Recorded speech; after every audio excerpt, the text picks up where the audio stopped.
Can you make a video on the role slaves played in Israel in the Old Testament? The fact that they were allowed has always confused me. Well, let's just handle it in general. Okay, so Micah True Christian Ministry does some really good videos on this, but essentially what it comes down to is we don't understand what slaves were back then. It's not at all what we have Americanized. Believe me, Americans always go to the extreme, and we did with slavery too. Just, oh my goodness, how we treated slaves was just appalling and terrible.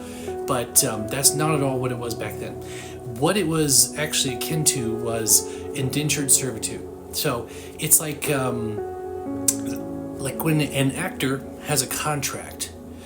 If the actor signs a contract, he's paid to do work and he's obligated to do it, and there's penalties if he doesn't. But in this case, he would be living with the producer, if that makes sense. So it's a servant who lives on site, has a contract, and is paid. Now, every 7 years, they would have something called a jubilee. So no matter how long the term of the contract, they would have to know, okay, the jubilee's coming up, so in 6 years, so I guess I'm only going to get 6 years of work out of you. Or, oh, it's jubilee's next year, so I'm going to wait a couple years. Every 7 years, all the slaves were freed, period. No questions asked, no other stipulations besides that. Now, we also have to understand that there were no prisons. Not like what we have now. If you went to prison, you likely died in there.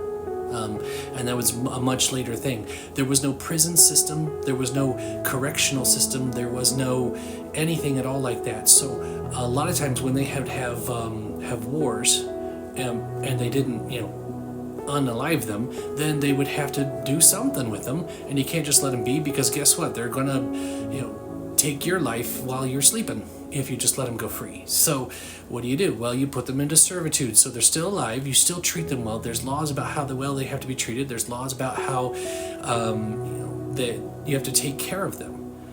There were laws that would penalize the owners, for lack of a better word. But they weren't treated like property. They were still treated like people who were under an agreement. Now, there is also something where a servant, a slave servant, if he wanted to, he could actually elect to be with that person for the rest of their life. In which case they would put like a hole in their ear, and that way they're marked, I'm permanently binding myself to this person that I've been serving.